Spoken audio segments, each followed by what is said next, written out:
連休住職三木大雲です。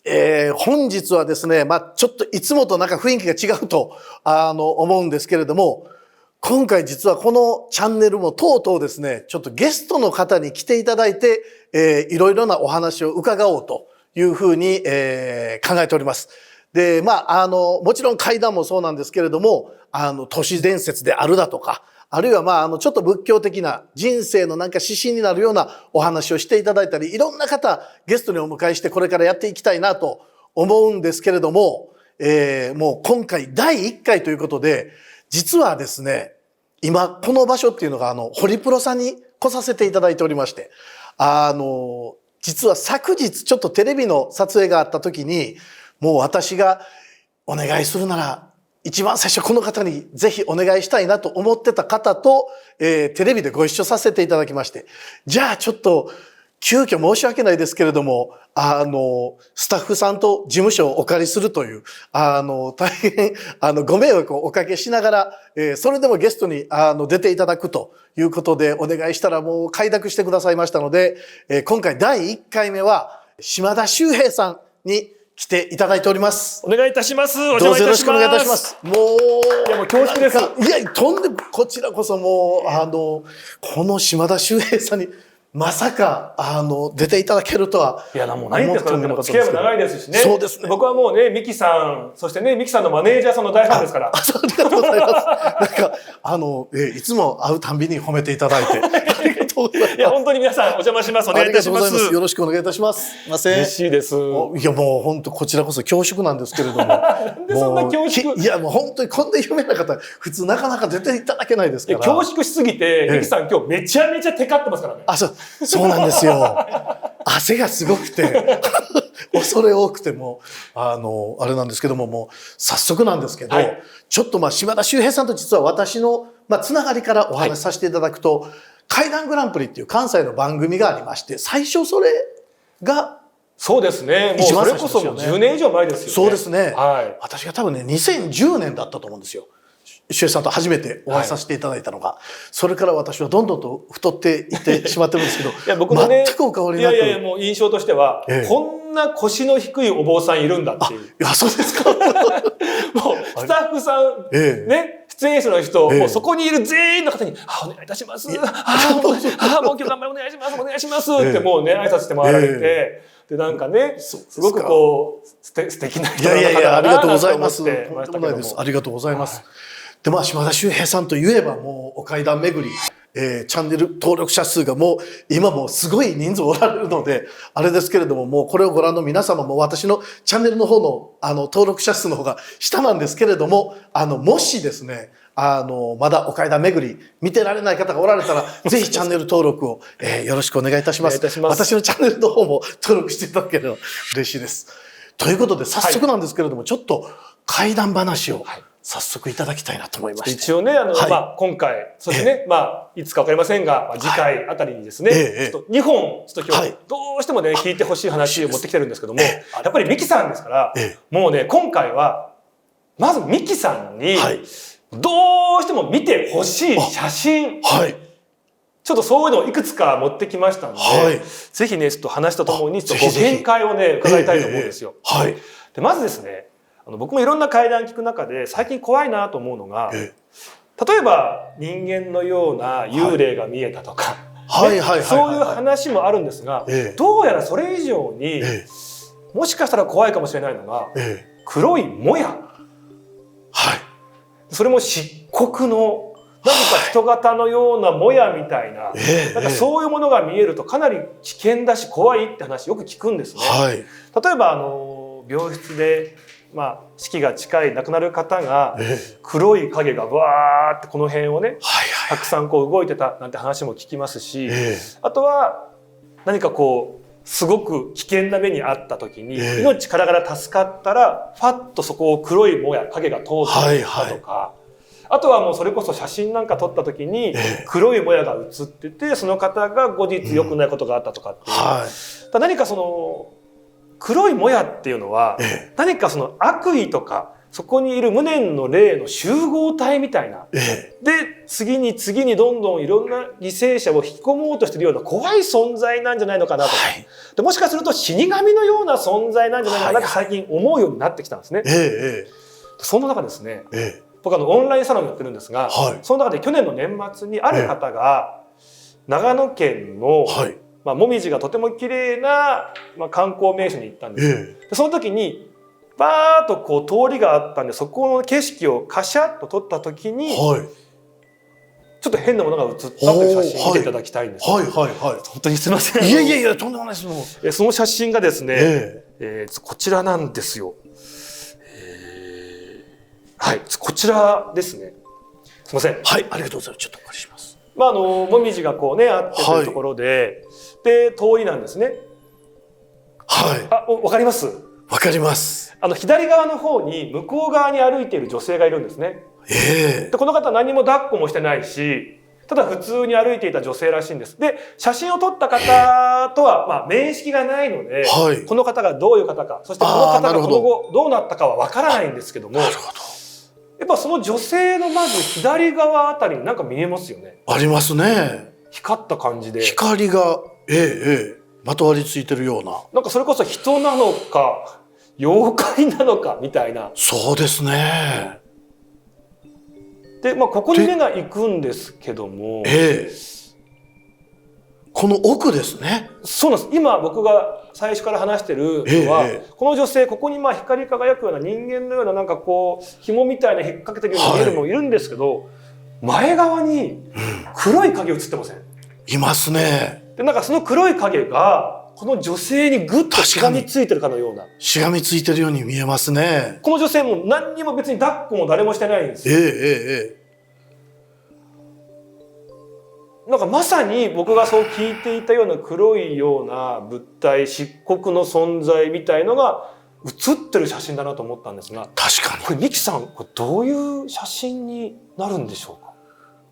これ私も実はね、ありがとうございます。返しておきます。黒い影っていうのはもうよく私のところにご祈祷に来られる方で、黒い影がついてくるっていう方がおられて、でその方が一番最初に気づいたのは、お友達3人で道を歩いてたんですって。そしたら影が前にあって、動くと3人の影が動きますよね。でもあれよく見たら自分の影だけがあって友達の影は後ろなんですって。で振り返ったら自分の影があるんですって。でも前にも影があるってなって、両端の友達にちょっとなんで俺だけ前に影があんのって聞いたらしいんですよ。で、うわ、本当だってみんな見えたらしいんです。で、それで一度ご祈祷にどっか行った方がいいよって言われて、うち来られたんですけど、うち来られた時にはもうすでに、私ちょっと鼻がいいので、病気の匂いがすごくって、で、申し訳ない、ちょっと明日病院にすぐ行ってくださいって言って行っていただいたらもう余命宣告受けるような病気になってられて、だから一つそういう死神のようなものももちろんあるでしょうし、前から歩いてこられる全く知らない方が突然近くまで来たら急に真っ青な顔に見えたり色が抜けたりする人っているんですよ。でそれは通り過ぎられて後ろ姿見るとカラーなんです。でもう一度私前もあるじゃないですか。そしたらやっぱり黒いんですよ。でもよく見るとその方の体の少し浮いたところに黒い影がついてたりするので、もちろんちょっとこの方にお声掛けしてなんとかっていうことはないですけど、でも往々にして亡くなられたりちょっと悪いことがある前にはこういった黒い影の方って結構おられるんですよ。でそれともう一つ、これも統計学的な話ですけど、黒い影に追われるって言ってお寺来られる方ってよくよくお話聞くと、このお写真の女性がどうか分かんないですけど、人の悪口を言う方で、これ実はお経の中に玄寂王本人っていうふうに出てくるんですけど、難しい言葉なんですけど、帰って本人につきなんっていう意味なんです。で帰っての帰るっていうのは要するに本人のもとにただいまって帰ってきますよ。悪い念を出すと、悪い言葉を出すと、悪いことをすると全て本人に返ってくるシステムにこの世はなってるってお経に書かれてるんですよ。ですからその時に例えばこう黒い影に付きまとわられるんですっていう方のお話よくよく聞いたら、毎日日課のようにインターネットで悪口書いてるんですとか、いつぐらいからこの影がまとわりつくようになりましたかって聞いたら、急にこれ女性の方ですけど、もしかして私わら人形を売った日からかもって言われたことがあって、だからやっぱりね、呪いっていうのは相手が受け取ると成立するらしいんですけど、相手が本当に跳ね返すようなパワーを持ってたり、あるいは気にしない方だと、現弱を本人で必ず本人にもう出したものは返ってくるので、呪い返しってやつですね。そうですそうです。でそうなると黒い影をどうもご本人が見られることが多いので、考えられるパターンとしてはどなたかに恨まれてるか、あるいはこの方が恨んだものが返ってきたかではないかなって思いますね。だからよくね、こういう話を聞いたり写真を見た時に、よく怪談話で、そこに女性がいたんですとか、もう血だらけのとかって話もありますけど、なんか僕は黒いもやとか黒い影とかそういうものが見えたりしたことがもしあったら怖いなって思っちゃったんですよね。でこの話ね、ムーの編集長三上さんに話したんですよ。あれちょっと待ってって、これ以前この写真はねちょっと出せるかどうかっていう写真なので一回ちょっとね、ミキさんにだけ見ていただきたいんですけど、黒い影やっぱやばいんだよ。この写真見てって言って見せられた写真があるんです。これ集合写真なんですけども、一番左のところに女性がいて、顔でもこれもう絶対分かんないようにこうしてますけど、後ろにその一番左の女性の頭、後ろの方になんか水晶の石みたいなのありますよね。あります。石ですね。まずこれ水晶なんかないんですって。まずこれ自体ないんですって。めちゃくちゃはっきりもうでかい水晶が石がバーってありますよね。あります。でその後ろにさっきのような人型の黒い漆黒の影ありません？巨大な影ですね。あります。耳もはっきりと。そうなんですよ。でこの女性の方、この黒い影に覆われている女性の方、このすぐ後に、この娘さんから電話あったそうなんですけど、ちょっと今うちの母が大変です、何かあったんですかって聞いたら、長年ずっと可愛がって飼っていた猫を切り刻んで食べてます。食べてる？もう意味がわからないというか、本当にもう僕もペット飼ってるんで、考えられないですよ。悲しいことじゃないですか。そんなことをしてしまってっていう、この写真のすぐ後みたいですけど。これよく見ると石の下に手がありますね。黒い影がこの石を抱いてますね。ちょっといいですか？これ。うわー、本当だ！手グッて見えますね。だから黒い影がこの石を抱っこしてるような感じですね。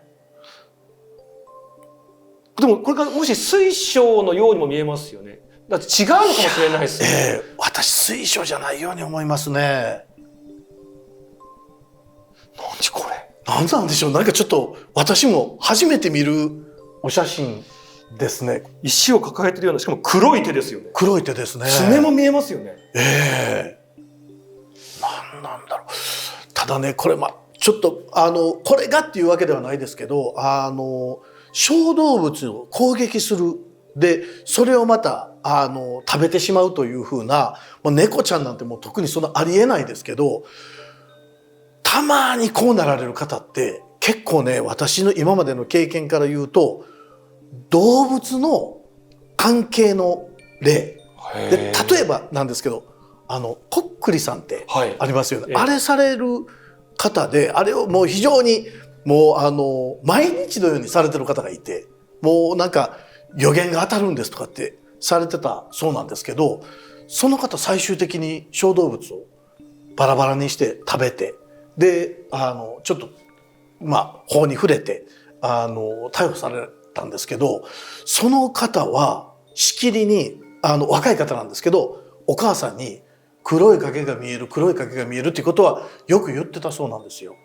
だから黒い影そのもの自体がどうか分かんないですけど、あまり見えてよろしくないものなのかもしれませんね。そうですね。やっぱり何か黒い影、そうですね、漆黒ってね、何かそういうものって良くない象徴なんですかね。でね、ちょっと最後にこれのお話をして終わらせていただこうと思うんですけど、日本の文化といいますか、もう今はもちろんないですけども、切腹ってありますよね。切腹っていうのはどういう意味かご存知です？自分で自分のお腹を切って、だからすいませんって、それぐらいもう、重い罰っていうことなんじゃない、違うんですか？あれ実は切腹っていうのは死刑じゃないんですよね。自らが身の潔白を証明するために切腹するのでお見事って言われるんですよ。でそれどういうことかというと、腹黒いって言葉ありますよね。私は私の正義でやってる、私は私の主のためにやってるので、戦争って両方に意見があるじゃないですか。で私は私の正義にのっとってやってるから、腹に黒いものがないっていうので腹を切って見せるという行為なんですよ。腹を割ってるわけですね。まさに。そうです。腹を割って腹黒くないんだっていう証明で、ここで黒いという言葉がやっぱり出てきたりするので、もしかするとやっぱり昔からなんか黒いものにはあまり良くないものがあるという印象があるのかもしれませんね。ですからちょっとこれをご覧の皆様もですね、お腹の中に黒いものを持たないように、日々生活をしていっていただけたらというふうにまとめさせていただきありがとうございます。実はもう一個写真あるんですけど。これ今全然延長できます。黒いやつでしたよね。でこれはこれもなんでかっていうと、結構いろんなところでも紹介はしてるんですけど、ミキさんに見てほしい写真なんですよ。でこれね、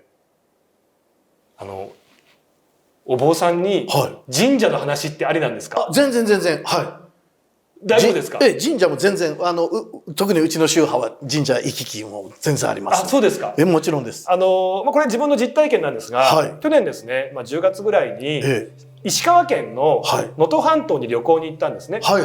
で能登半島の先っちょが鈴岬って言って、いわゆるパワースポットなんて知られてるし、魚介類も美味しいってことで、そこに妻と石川県のね能登空港っていう空港があるんで、そこに降り立って、そこからレンタカー借りて、2時間ぐらいですかね、ぐーっとこう海沿いを走って、先っちょの鈴岬を目指してたんですね。で普通に走ってたら、海沿い走ってたらですね、あれって急にこう神社が見えたんですよ。本当にね、日本海のすぐそこにこう鳥居が立ってるっていう、綺麗な神社さんで、これがですね、本当にこういうね、綺麗。で、こういう鳥居もあって、でここは鈴神社という場所なんですね。で僕ここ知ってたんですよ。かなり有名な神社さん。例えば歴史も古くて、源義経と弁慶がここに立ち寄ったりとか、その時の笛が残ってたりとか、あと江戸時代にはここ加賀藩ですから、前田家のね強い庇護を受けていたなんていう場所だったりするんですね。でここ有名だし気持ちいいし、行ってみようよって話になったんですね。もう全然予定には入ってなかったんです。でなんでここに行こうかって言ったかっていうと、有名で綺麗だったこともあるんですけど、実は妻が妊娠9ヶ月だったんですよ。お腹にもう女の子で来月生まれますよっていう状態だったんですね。だから安産祈願もできるし、ちょうどいいじゃん。ってことで、お参りに行くんですよ。そうすると神社の入り口って縁起、ここの御由緒書いてあります。ここにこう書かれていたご祭神神様がニニギの命、この花の咲夜姫の命って書いてあったんですね。で僕知ってたんで、これ夫婦なんだよこの神様。でやっぱりそういうこともあるんで、ここは夫婦円満のご利益があります。ぴったりじゃん。さらにこの花の咲夜姫の命っていう神様っていうのが、桜の化身と入れるぐらいすごく綺麗な桜の象徴かっていう、女性の神様なんですけども、火の中で子供を産んだという話がありまして、そんなね中でも子供を産めたので安産の神様としても有名なんですよ。この神社っていうのは、夫婦円満と安産にご利益がある神様だったんですね。はい。ぴったりじゃん。ぴったりですね。何これ呼ばれてんのみたいな。はで、おみくじ引いたらですね、まあそこにお産の欄には安産間違いなしとか、いいですね。元気な子が生まれますみたいなこと書いてあるんですよ。で、ああ、テンション上がるね、なんて言って、じゃあ最後、まあじゃあそこでね、写真撮ろうか。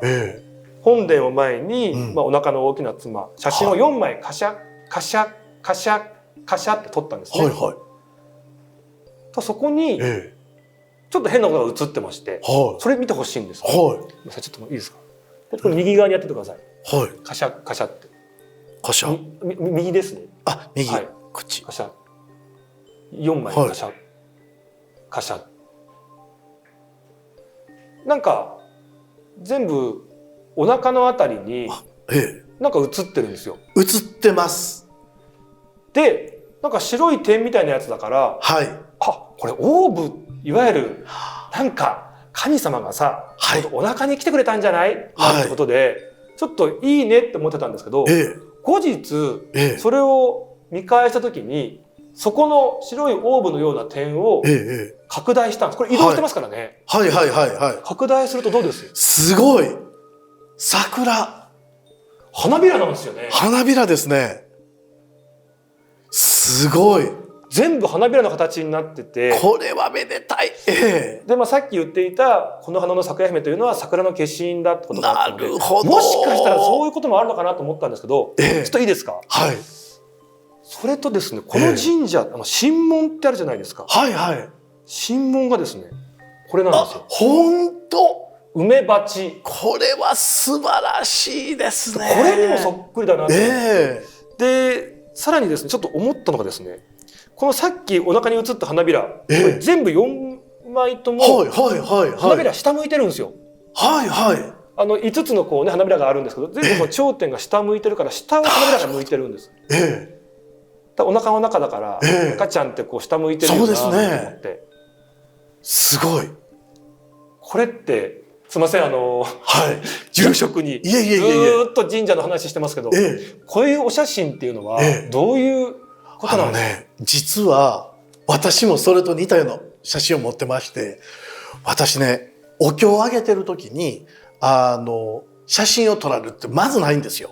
お経の最中って極力カメラで撮らないようにお願いしてるんですけど、一度ねとあるカメラマンの方が真剣にもう願いを込めて撮ってるお経を読んでるところをパフォーマンスでね読んでるんじゃなくても本当に誰かのために読んでる時の写真を撮らせてくださいって言われて、普段はもう集中できないんでお断りしてるんですけど、まあじゃあ一度だけって言って、お経を読みます。でお経を読んでると私ねお経を読んでることがどっか行っちゃうんですよ。突然お経が終わるというか、あれお経読んでたっけっていうぐらい集中するとそうなるんですけど、そうなったらねずっとお経読んでる最中に緑のもうまさにその光のようなものが私の前をスーッと通るんです、いつも。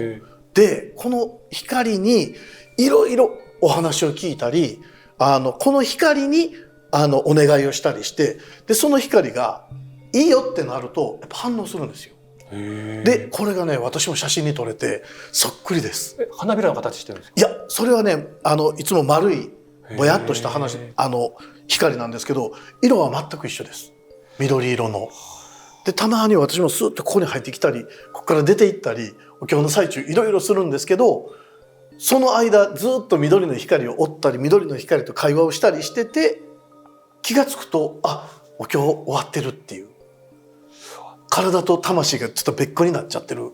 ある意味ゾーンに入ってるというか、まさにこう、降りてきてるという感じなんですかね。でこれねカメラに収まったんで、カメラマンの方がこの光をこう何枚か撮ってるうちに結局カメラ壊れちゃったんですよ。撮ってる最中にカメラのレンズが粉々になりまして、でも唯一残ってた数枚の写真にその光が写ってたんですけど。それはお写真に写ってた？そうです。それミキさんは見えてたんですか？私はね肉眼で見えるんですよ。そうなんだ。やっぱり住職になると見えるけども、僕らは見えてないけど、後々写真でわかるってパターンですね。そうです。でね結婚これからしようと思ってる女性とか、身ごもってられる女性とかは、比較的ね、この光がつくんですよ。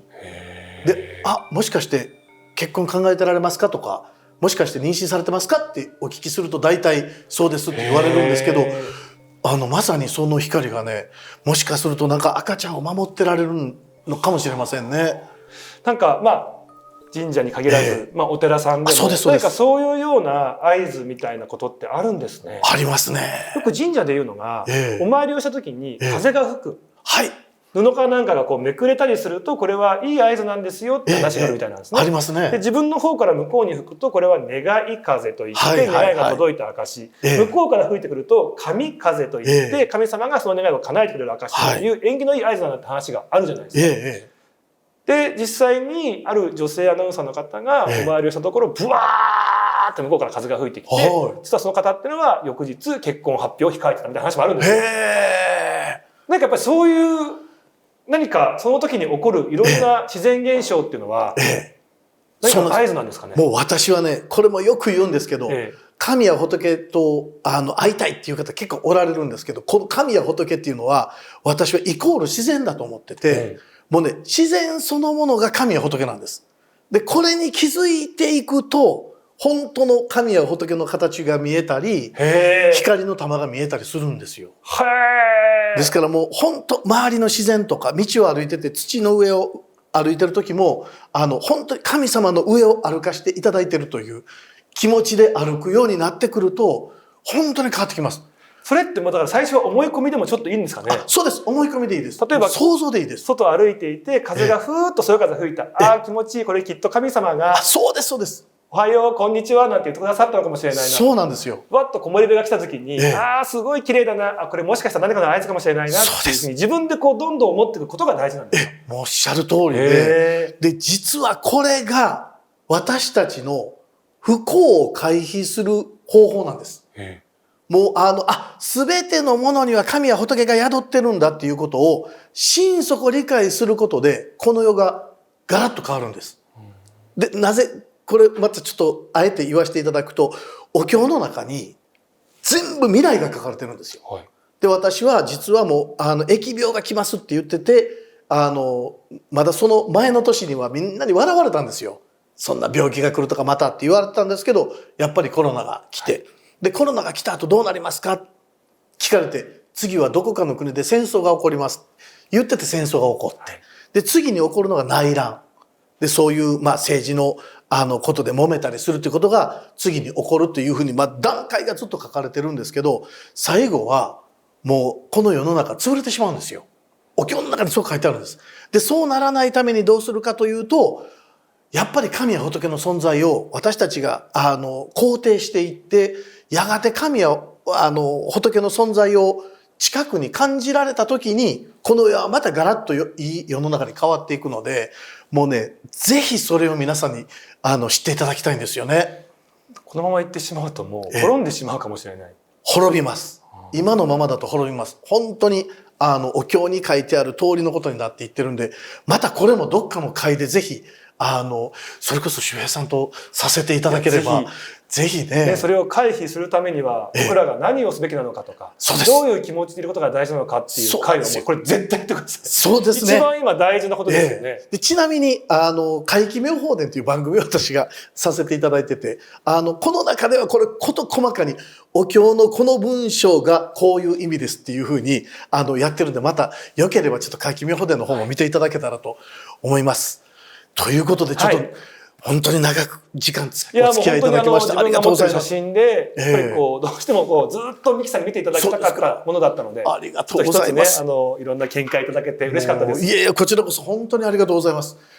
このようにですね、またちょっとこのチャンネルで、ゲストの方に来ていただいて、またお話を伺おうというふうに思っております。ということで、第1回目は島田秀平さんでした。で、引き続きですね、第2回もちょっと島田秀平さんに、ご登場いただこうと思っておりますので、次回もぜひ、楽しみにお待ちいただけたらなというふうに思います。本日はどうもありがとうございました。ありがとうございました。ありがとうございました。